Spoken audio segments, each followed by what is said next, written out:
They called it Echo. Administrative segregation, special management. Guys who fought, who owed, who mouthed off, they ended up here. Cells were smaller, doors heavier, movement tighter, some stayed weak, some... What really happened in Echo Block? The prison crime they tried to bury. Before we get into tonight's story, do me a favor, hit that subscribe button, drop a like, and let me know in the comments what you think really happened in Echo Block. Because by the end of this video, you might not trust anything official ever again. The prison that wasn't meant to be famous.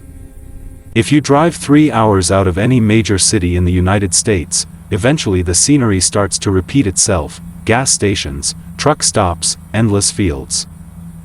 Somewhere out there, if you know where to turn off, there are places that never show up in tourist brochures. One of those places was Redwater Correctional Facility. Redwater wasn't a supermax. It wasn't where they sent the most notorious inmates in the country. On paper, it was just another medium-security state prison: concrete buildings, chain-link fences topped with razor wire, a chow hall, a yard, and about 1,500 men serving time for everything from robbery to fraud. If you Googled it, back before this story came out, you'd only find a line or two: location, capacity, and some old article about a contraband sweep in the early 2000s. This is the kind of prison where the real stories happen. Not the ones the news cameras line up for. The ones nobody wants to talk about. And the story we're going into tonight begins in one specific part of Redwater. A housing unit known to everyone as Echo Block. Echo Block. Echo Block wasn't the worst unit in the entire facility, officially. It was administrative segregation and special management. Guys who got into fights, owed debts, broke rules, or just annoyed the wrong people often ended up there for a while. Cells were smaller. Doors were heavier. Movement was tighter. Some inmates stayed in Echo for a few weeks. Some for months. And some just seemed to disappear into it. That's where Marcus Hale landed. Marcus wasn't a celebrity inmate. No big case, no national coverage, no Netflix doc. He was doing 9 years for a non-violent drug-related offense and a minor weapons charge. He wasn't an angel, but he wasn't the worst of the worst either. Inside Redwater, Marcus had a reputation for 3 things. He kept to himself, he read constantly, and he never stopped asking questions. If something didn't make sense, Marcus would dig. Why did this inmate suddenly get moved after reporting a guard? Why did certain people never get searched? Why did one particular officer keep ending up in the middle of every rumor? To most inmates, that kind of curiosity is dangerous. The safest thing is to stay quiet, do your time, and go home. But Marcus wasn't built like that. Every prison has at least one staff member everyone knows by name, even if they never speak to him. At Redwater, that person was Officer Darren Cole. Cole wasn't the biggest officer. He wasn't the loudest. But he walked like someone who took up more space than he physically did. He had 10 years in corrections, a spotless official record, and a reputation for being by the book. That's what the paperwork said. The inmates had a different name for him: Doorman. Because nothing happened in Redwater without going through a door he controlled, literally and figuratively. If you wanted to move from one unit to another, someone said Cole approved it. If someone suddenly got transferred to a different prison after causing too much noise, Cole's name was there, somewhere in the background.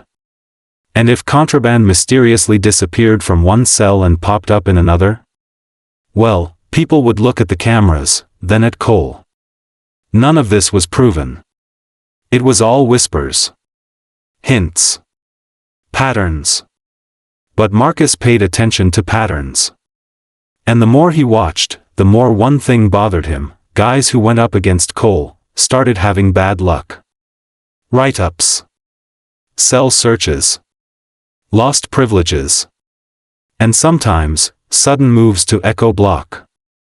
So when Marcus ended up in Echo himself after what he swore was a bogus infraction, he didn't see it as random. He saw it as a message. Being in Echo was meant to isolate Marcus, shut him up, make him think about his bad behavior. Instead, it gave him time. Time to watch. Marcus noticed something. Every night, at almost the same time, Officer Cole made a particular round. Not just the standard walk. He would stop at certain doors longer than others. Pause. Peer in. Sometimes he'd talk. Sometimes he'd just stand there quietly, listening. One night, Marcus heard a voice from the next cell over. A whisper. "Hey. New guy. You hear about Ortega?" The voice belonged to an inmate named Jared Tate. Jared had 6 years in, and he'd already spent a lot of that in Echo. Marcus said yeah, he'd heard. Jared laughed, but there was no humor in it.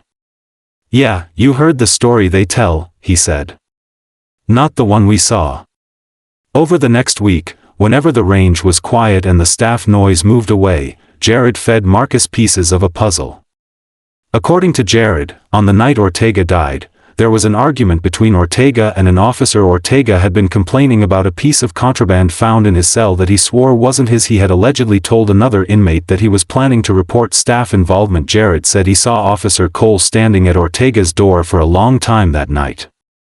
Longer than usual. And then, nothing. No shouting. No banging. No sounds at all. Then in the morning, Ortega was gone. Again, this wasn't proof. But it was enough to light a fire in Marcus. Because Ortega's complaint? It sounded very familiar. Months earlier, in general population, Marcus had seen a guy suddenly busted for contraband that showed up right after a disagreement with staff. The pattern was back. One afternoon, during Echo's limited rec time, Marcus was taken to a small, caged yard. A square of concrete with bars overhead, a patch of sky, and not much else.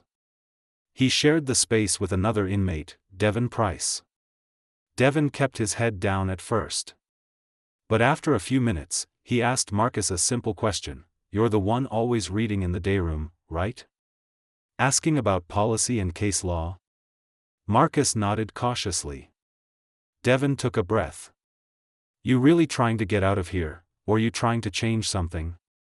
It was a dangerous question. Marcus didn't answer right away, but Devin continued. "Ortega thought he could change something," he said.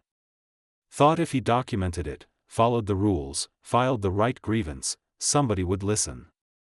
Marcus frowned. What was he documenting? Devin looked around even though there was nowhere to hide. "There's a pattern," he said quietly. "Certain guys get hit with extra charges right when they start talking too much. You file the wrong complaint, suddenly they find something in your cell." Something clicked hard in Marcus's mind. "Who?" Marcus asked. "Who's involved?" Devin didn't answer verbally. Instead, when they were cuffed and lined up to leave the rec cage, he shifted slightly, just enough to brush his hand against Marcus's. Something small passed between their palms. Back in his cell, Marcus unfolded it. It was a torn piece of paper from a prison grievance form. On it was a list of 6 inmate names, all crossed out. Dates next to each name. A few red pen marks. At the bottom, one word, Cole. Marcus recognized 2 of the names as guys who had suddenly disappeared from general population. Another was Ortega. Next to Ortega's name, there were extra notations. Reported staff. Echo. Deceased. This wasn't a smoking gun. But it was documentation. And in prison, documentation is power. Unless it gets buried.